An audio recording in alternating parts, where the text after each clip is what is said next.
Hello everyone and welcome back to the statistics video lecture series. Today we are going to start on some basic concepts of probability, and in this video we're going to just do an introduction to some of the very basics of probability theory. Now, probability is at the heart of inferential statistics. That is why we are going to spend some time learning some basics of probability, because we are going to move into inferential statistics for the latter half of this course. So the probability of a particular event or outcome occurring is the basis of many predictions and many decisions, such as success rates for surgeries. So because these probabilities of specific events or outcomes occurring are the basis for many decisions, it is necessary to understand basic concepts of probability. Another way that probability is used in inferential statistics is the probability of a randomly selected subject fulfilling a certain set of conditions. So some of the basic vocabulary that we're going to use in this chapter: a probability experiment is an action, a trial, through which specific results such as counts, measurements, or responses are obtained. The result of a single trial in a probability experiment is called an outcome. So a probability experiment could be something like rolling a six-sided die. If you roll a six-sided die and record what side it landed on, that is called an outcome. The outcome is the result of a single trial in a probability experiment. The set of all possible outcomes in a probability experiment is called the sample space. So in that six-sided die example, the sample space would be the list of all possible outcomes, which would be a 1, 2, 3, 4, 5, or 6. And an event is the subset of the sample space, and it may consist of one or more outcomes. So for example, if you roll that six-sided die one time, the sample space is the numbers 1 through 6, but an event is just the result of that single roll, which could be a 4.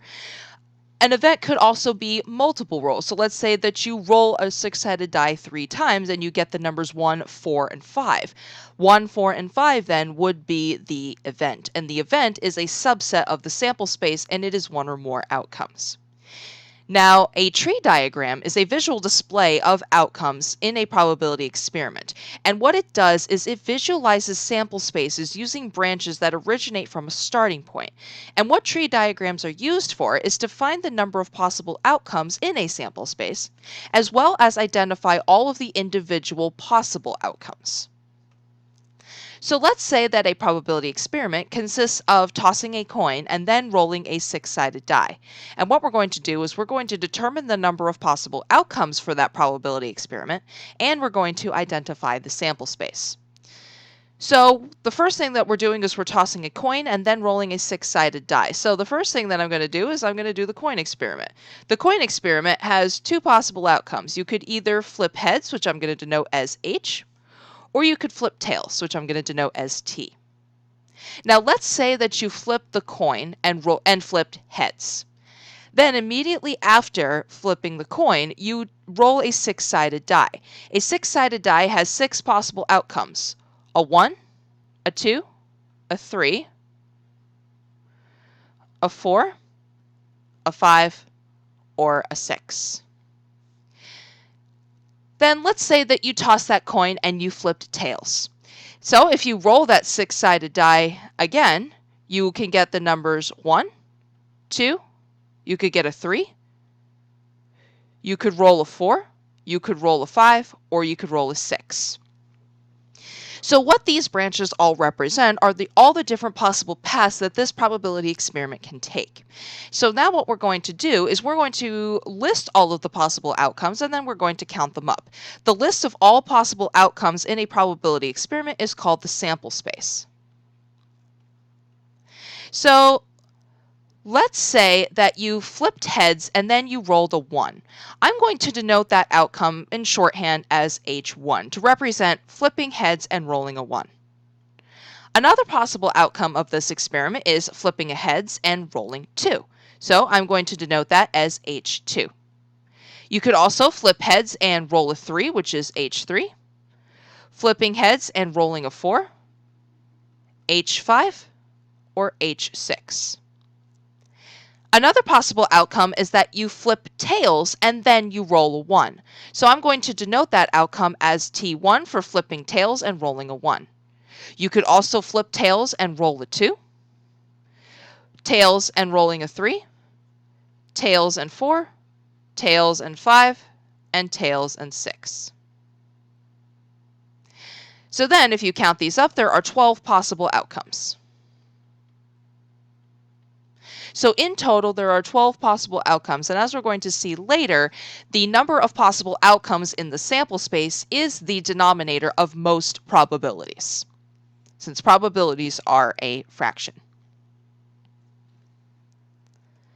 Now, probabilities are not all treated the same. We do have several different types of probabilities. One of the types of probability that you're probably the most used to is called classical probability. So, classical probability, which I also like to call theoretical probability, is the probability in theory. This is the probability that should happen in theory. So in classical probability, each outcome in the sample space is equally likely to occur.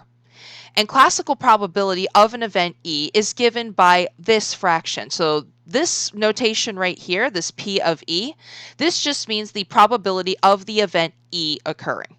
And it is given by the fraction where the numerator is the number of possible outcomes in that specific event E, and the denominator is the total number of possible outcomes in the sample space.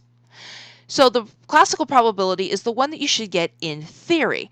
So what is the theoretical probability of flipping a coin, and let's say flipping heads? Well, that would be 1 out of 2.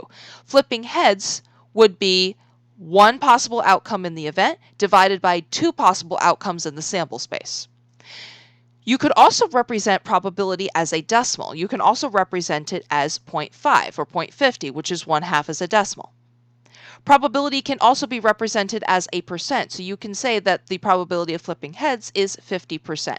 So probability can either be expressed as a fraction, a decimal, or a percent, and which one you use really doesn't matter. Just do whatever one your homework tells you to.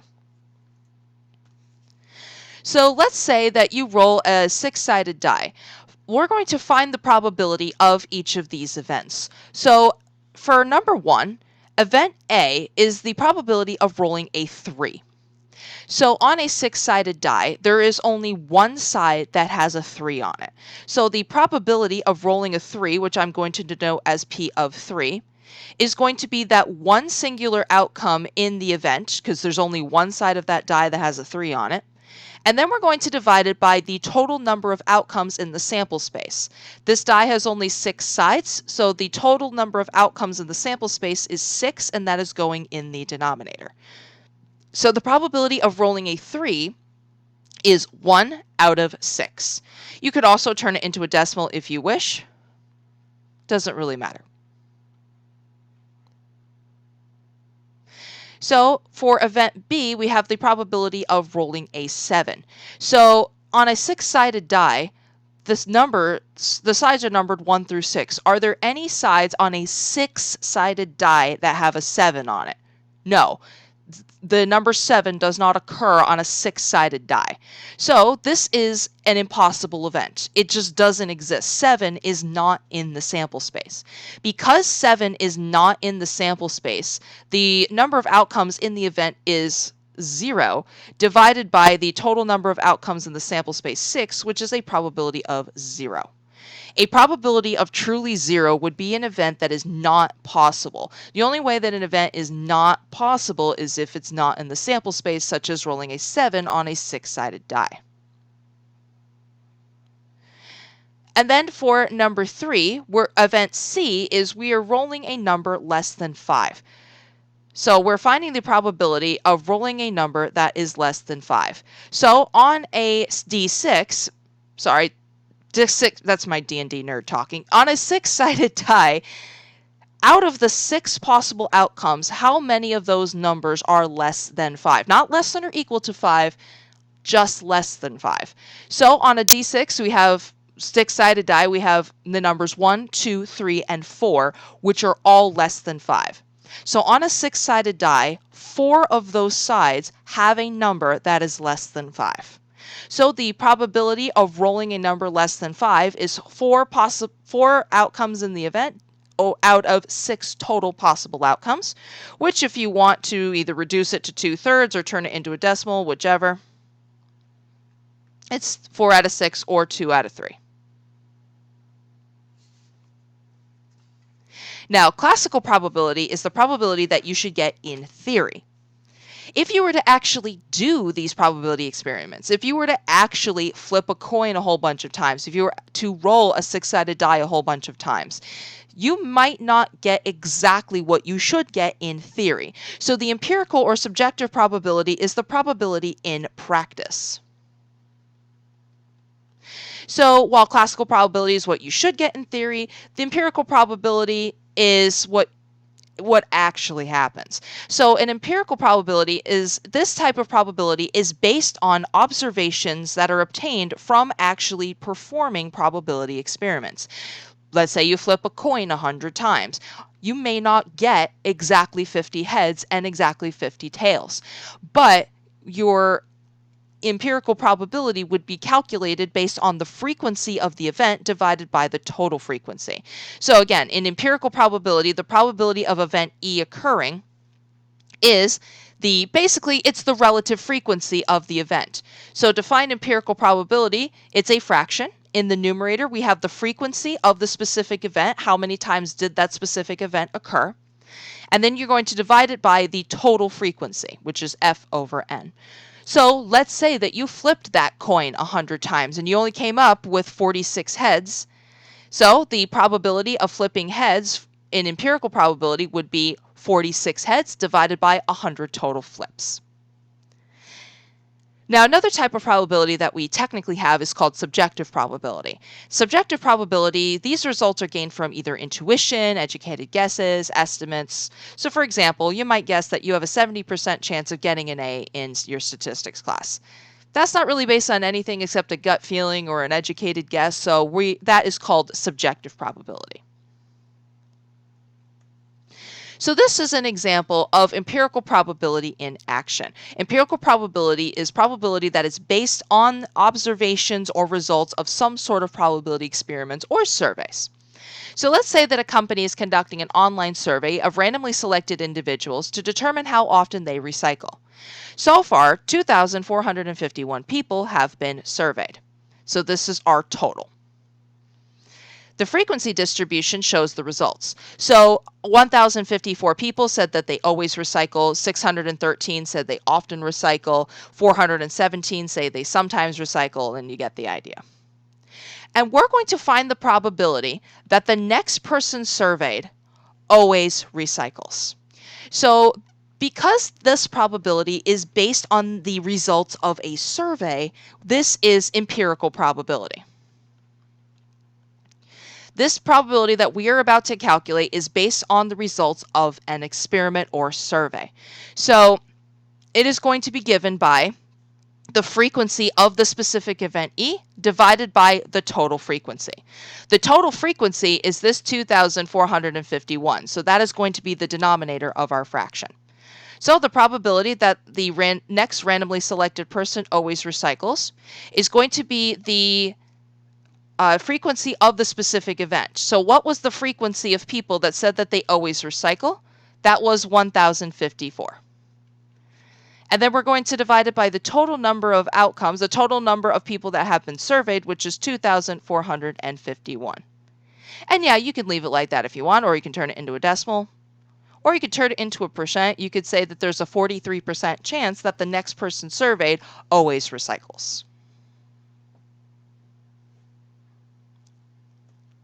Now remember, if at any point in this video you do want to attempt a problem before I go over it, just feel free to pause the video and then resume when you are done working so that you can check your answer.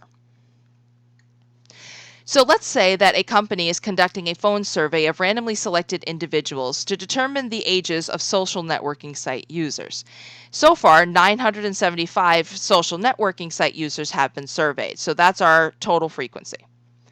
The frequency distribution at the right is going to show the results. So there are 156 users between 18 and 22, 312 between 23 and 35, 254 between 36 and 49, etc. So what we're going to find, what is the probability that the next person surveyed is 23 to 35 years old? So since this probability is based on the results of a survey and it is based on an actual experiment, this is another example of empirical probability because it was based on the results of an experiment. So the probability that the person is 23 to 35 years old would be the number of outcomes in the specific event divided by the total frequency. So what is the frequency of the specific event? Well, the frequency of 23 to 35 is 312. So that is going to be the frequency of our specific event, and that's going to go in the numerator. And then we're going to divide it by the total frequency, 975, is going in the denominator. So 312 divided by 975, you can leave it as a fraction if you want, I don't really care. Or you can turn it into a decimal, it's about 0.32. Or you could say that there is a 32% chance that the next person surveyed is 23 to 35 years old.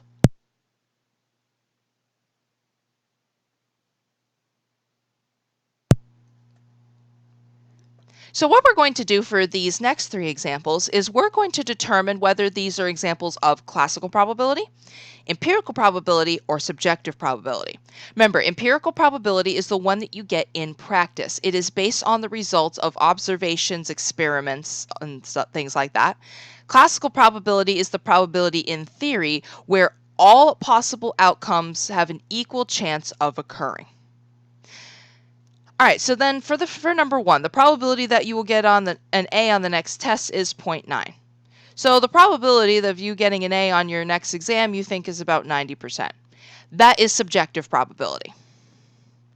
It is not based on any theories, it is not based on any experiments, it is just based on your educated guesses and your gut feeling. So for number two, the probability that a voter chosen at random will be 35 years old is 0.3. So this is probably based on a sample of voters. So since this is based on a sample of voters, this is empirical probability.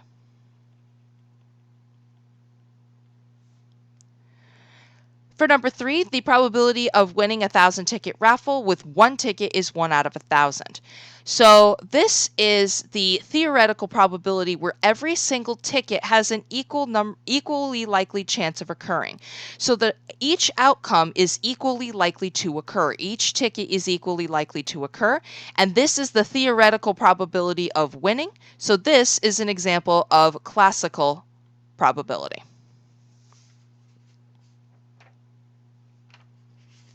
Now, while empirical and classical probability might be different, the empirical probability will somewhat resemble the classical probability. If you have a really small experiment with a really small sample space, such as flipping heads, you may not get exactly 50-50 if you only flip the coin, let's say 20 times, and there is a acceptable margin of error. However, if you were to flip that coin thousands of times, we're talking several thousand times, then your empirical probability that you get from flipping both heads and tails is going to get very close, if not exactly equal to 50%. So that is something called the law of large numbers. And what that says is as an event is repeated a large number of times, the empirical probability of the event is going to approach the classical probability of the event. So the more times that you flip that coin, the closer the outcomes, the empirical probability for heads and tails is going to get to the classical probability of heads and tails, which is 50% each. Now, in probability experiments, we have what are called simple events. So a simple event is an event that consists of only one single outcome. So in that first example that we did with the tree diagram, if you toss a heads and roll a 3, that is a simple event. It is just one possible outcome, the singular flip of heads and the singular roll of 3. So that can be represented as H3, and so because that only consists of one possible outcome, it is a simple event.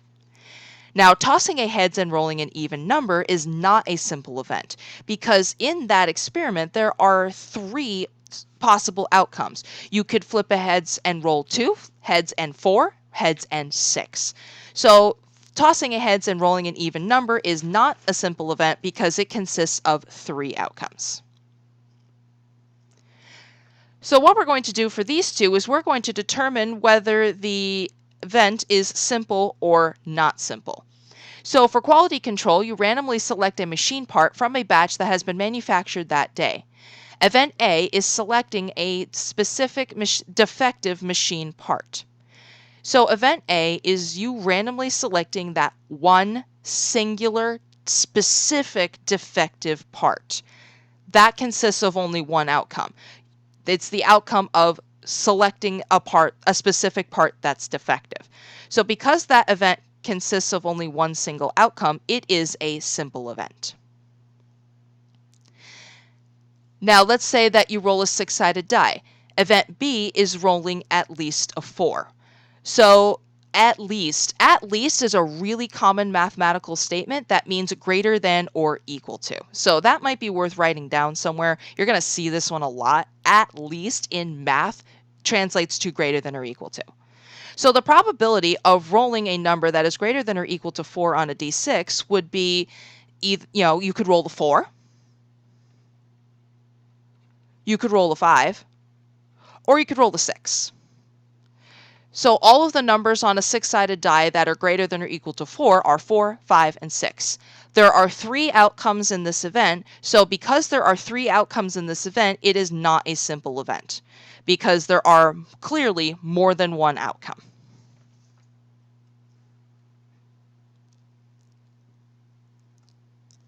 Now, when you have 2 events that are going to occur in a sequence, the fundamental counting principle will apply.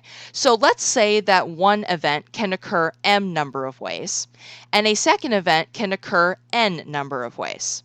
Then the number of ways that the 2 events can occur in a sequence is m times n. And this rule is going to apply to 2 or more events. And you can actually use the fundamental counting principle to determine the number of possible outcomes in a sample space without writing a tree diagram. And if you actually go back to the tree diagram example, you might have noticed that the number of possible outcomes was 12, which was just 2 times 6. The number of ways that tossing a coin could occur was 2. The number of ways that rolling that 6-sided die could occur was 6. So if one event can occur 2 different ways and the other event can occur 6 different ways, then the total number of ways that these 2 events can occur in a sequence would be 2 times 6, which is 12. So if you had noticed that before with the tree diagram, that's really good because you noticed the fundamental counting principle at work. So you can actually use the fundamental counting principle instead of drawing the tree diagram. This is another example of the fundamental counting principle at work. So let's say that you are purchasing a new car, and we have the possible manufacturers, car sizes, and colors that are available, and we have them listed here. So there are 3 different manufacturers. We have Ford, GM, and Honda. So the number of ways that manufacturing can occur is 3. We have 2 different car sizes, compact and midsize. So the number of ways that car size can occur is 2. And we have 4 different colors, white, red, black, or green. So the number of ways that event color can occur is 4. So what we're going to do is we're going to find how many different ways can you select one manufacturer, one car size, and one color. We're not going to draw the tree diagram just because I don't have a whole lot of room here, but you can use a tree diagram to check your answer. Now, this is basically asking for the number of possible combinations of cars with these 3 manufacturers, these 2 sizes, and these 4 colors. So how many different combinations can we have? Well, first, how many manufacturers do we have to choose from? We have 3. Then the next event is car size, which that can occur 2 different ways. Then the next event is color, which can occur 4 different ways. So the number of ways that these 3 events can occur in a sequence is 3 times 2 times 4, which is 24. So there are 24 possible combinations of cars that you can have with these manufacturer sizes and colors.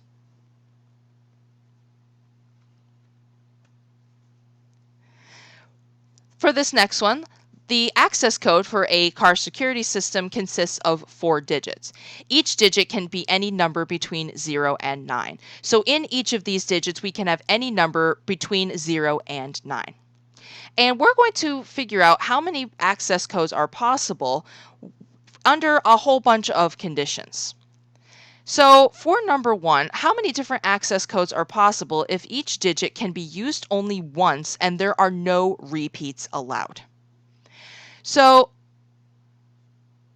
in this access code, we have 4 different digits. And for this first one, there's no restrictions on the first digit. The first digit can be any number between 0 and 9. So this first digit right here can be a 0, 1, 2, 3, 4, 5, 6, 7, 8, or 9. So there are 10 possible digits that can be, there are 10 possible numbers that can be put in the first digit.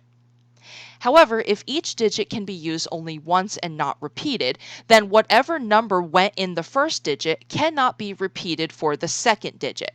So the number of possibilities that are left for the second digit are 9, because whatever you put in the first digit cannot be repeated for the second digit. Then, after whatever numbers you use for the first 2 digits, the third digit, the number of outcomes left over, is 8. So there are 8 possibilities left for the third digit. And after these first 3 digits have been used, the number of possibilities left for the fourth digit is 7.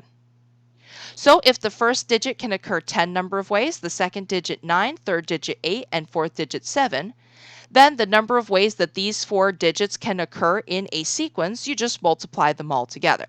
So 10 times 9 times 8 times 7 is 5,040. So what this means is that there are 5,040 possible security code combinations under the condition that each digit can be used only once and not repeated. Remember, the fundamental counting principle is used to find the number of outcomes in a sample space. So this would be, if you were doing probabilities, this would be the denominator of your probability. So for number 2, we're going to find the number of possible security code combinations if each digit can be repeated. So if each digit can be repeated, again, we have 4 digits.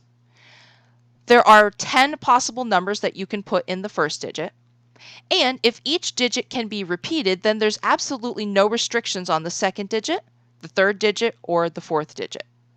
So the number of possible outcomes for all 4 of these digits would be 10 times itself 4 times, which is 10,000. So if each digit can be repeated, there are 10,000 possible combinations of access codes. And again, in the context of probability, these would be the total number of outcomes in the sample space. These would be your denominators. Now for number 3, each digit can be repeated, but the first digit cannot be a 0 or a 1. So out of the 10 possible numbers, 0 through 9, if the first digit cannot be a 0 or a 1, those are 2 numbers that cannot be used for the first digit. So there are 8 possibilities left over. 2, 3, 4, 5, 6, 7, 8, and 9. 8 possibilities. However, the first digit was the only one with any sort of restriction. The second, third, and fourth digits could be 0s or 1s, and each digit can be repeated. So for the second digit, there are 10 possibilities. For the third digit, there's 10 possibilities, and for the fourth digit, there are also 10 possibilities. So the number of possible combinations is we just multiply them all together, and we get 8,000 possible security code combinations under these conditions.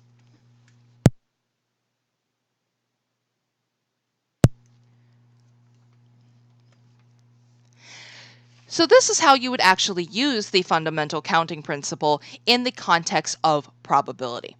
So let's say that your college ID number consists of 8 digits. 1, 2, 3, 4, 5, 6, 7, 8. Each digit can be 0 through 9, and each digit can be repeated. What is the probability of getting your specific college ID number when randomly generating 8 digits? So remember, this would be a classical probability because each event, each ID number has an equal highly likely a chance of occurring. So the probability is going to be the number of outcomes in the event divided by the total number of outcomes in the sample space. The fundamental counting principle is used to determine the number of possible outcomes in the sample space. So we first need to figure out how many different college ID numbers are possible under these conditions. So if you have 8 digits, each digit can be repeated and each digit can be 0 through 9. So in the first digit, we could have any of the numbers 0 through 9. So there are 10 possibilities for the first digit. There are 10 possibilities for the second, third, fourth, fifth, sixth, seventh, and eighth. So the number of possible combinations of ID numbers is just multiplying all of these together, which you can represent as 10 to the 8th if you want, or you could represent it as 100 million, whichever. It's 1 with 8 zeros. And what this is this is the total number of outcomes in the sample space.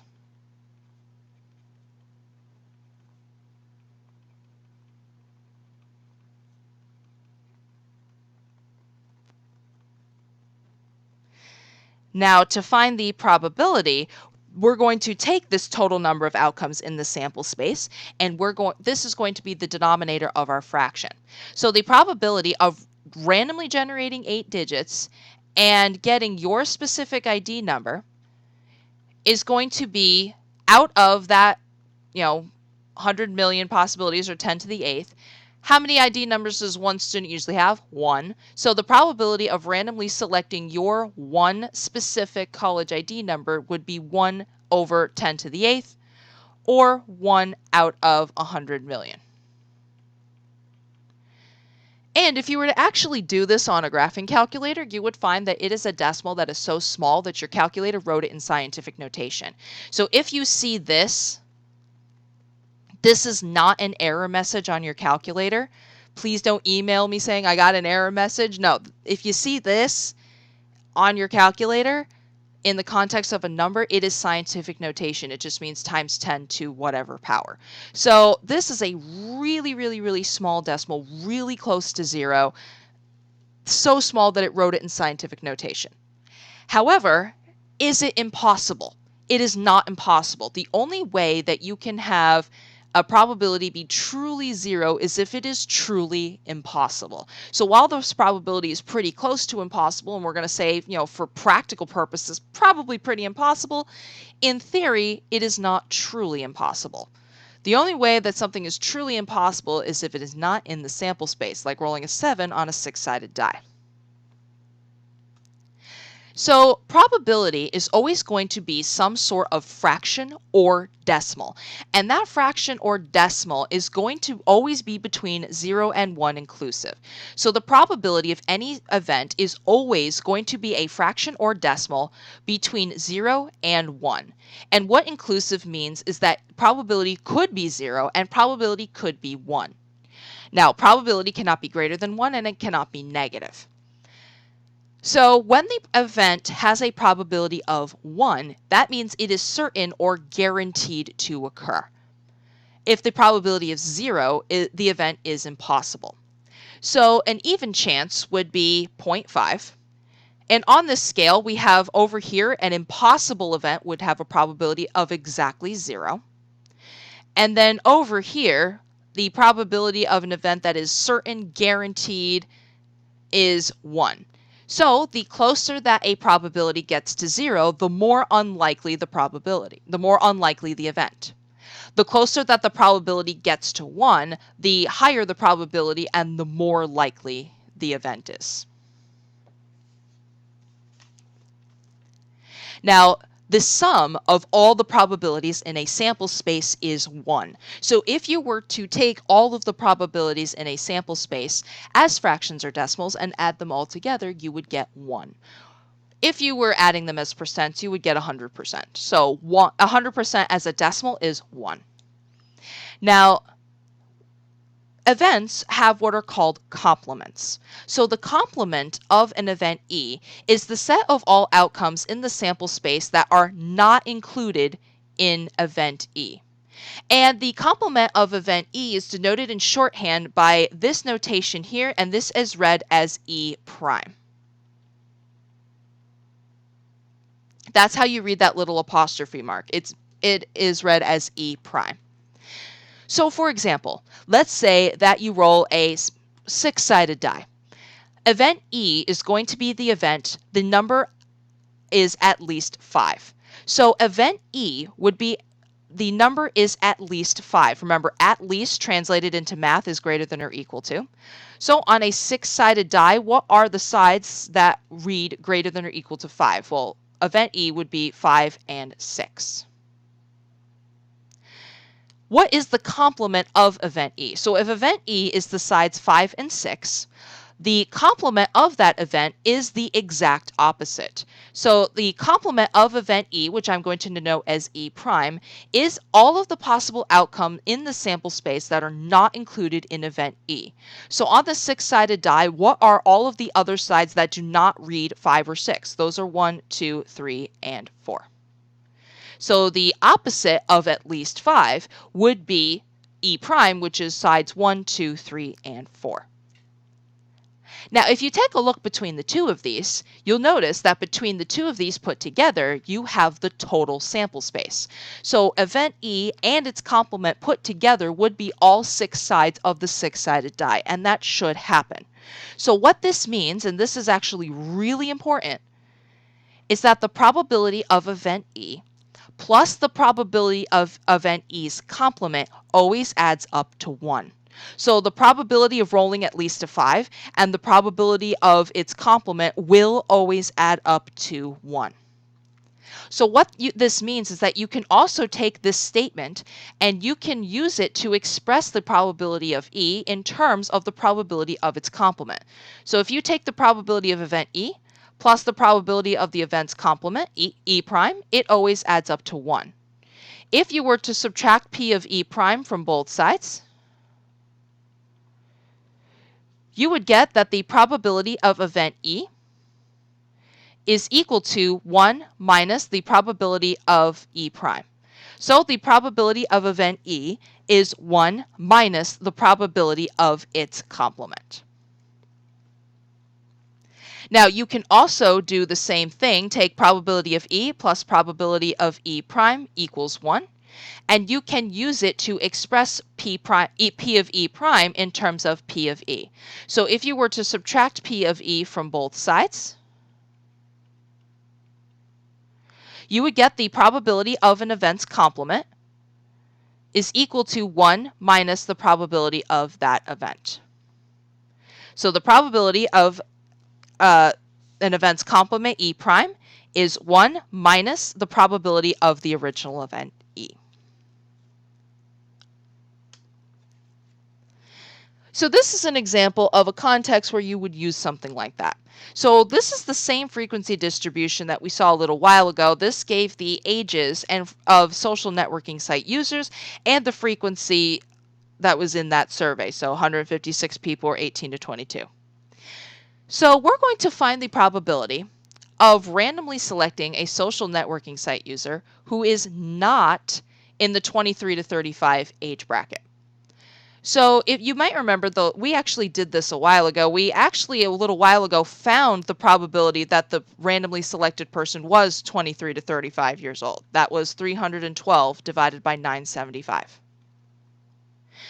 Now, we're not finding that probability. We are finding the probability that the person is not 23 to 35. So we're finding the probability that they are not in this age bracket, which would be all of the other age brackets, which for a frequency distribution this small, you could easily just add them all together and divide by 975. That's not an issue. However, I will caution you that in larger frequency distributions, this can be really annoying. So another alternative that you can do is to find the probability that the person is not 23 to 35. You can think of this as its complement. So the opposite or complement of 23 to 35 would be not 23 to 35. So the probability of an event's complement is just 1 minus the probability of the original event. So the probability that the person is not 23 to 35 can also be thought of as 1 minus the probability that they are 23 to 35. So that is going to be 1 minus that probability that they are 23 to 35, 312 divided by 975, which you can either express as a fraction, 663 out of 975, or you can express it as a decimal, 0.68. So if you, again, remember, if you were to add together the probability of an event and its complement, you should get 1. So you can always find the probability of an event's complement by doing 1 minus the probability of the original event. So this is not going to be it for the concepts of probability that we are going to be doing. These are just some of the basics. In the next couple of videos, we're going to be talking about a bunch of different rules that we are going to use, and those are going to be in the context of more than one event. So thank you all very much for watching this video, and I will see you guys in the next videos for more probability. Bye-bye.